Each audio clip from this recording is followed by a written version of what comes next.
diagnosed with diffuse large B-cell lymphoma, stage 3, when June 26, 2016, last summer, while our family was on a vacation to Chicago. We had to stay out there for 4 months, and we lived in the Ronald McDonald House and crashed on families' couches and places where we could while she received treatment until she became strong enough to transfer back out here to Colorado.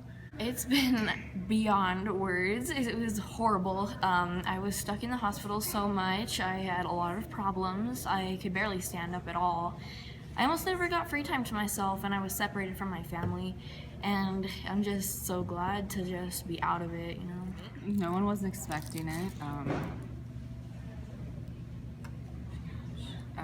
It's hard to watch your child suffer and almost die. Yeah, it's hard to almost die too. I imagine.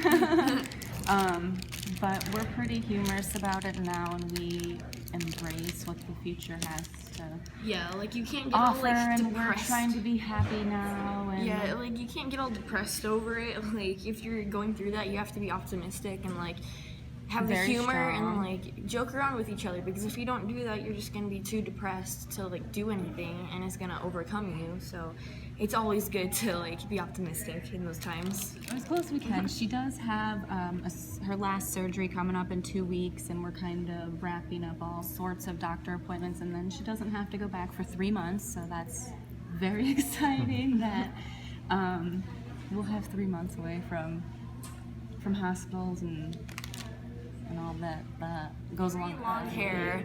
It was like all the way down to here, and once I got diagnosed, it just kept falling out in clumps, and I was just gonna wait for it to fall out, but eventually I was like, no, this is too much, I have to shave it off.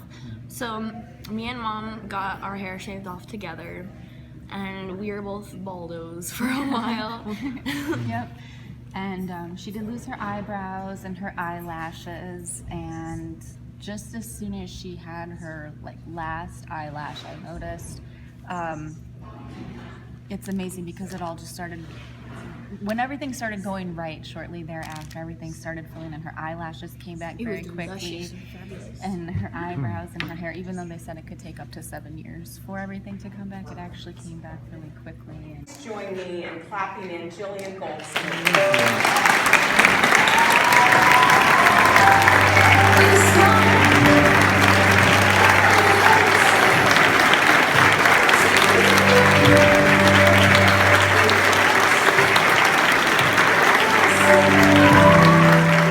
She and her family are leaving for Los Angeles, California.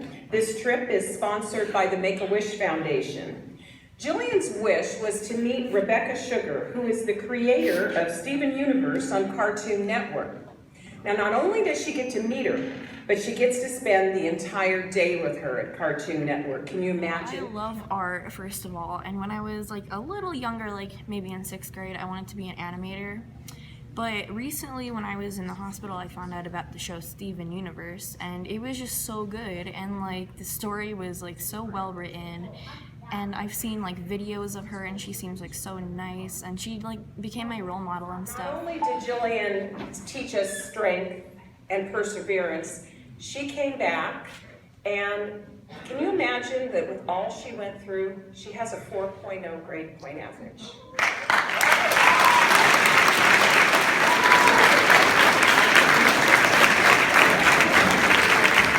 I want to say thanks to my friends. You know who you are. I might see you in class or in the hallway, or I might just have known you from last year, but you guys have given me so much support. You make me so happy. You encourage me, and you keep me busy, and I love you guys so much. But To I'm say that sorry. Make-A-Wish is so amazing, like it's giving me an opportunity to do something that I never would have been able to do before.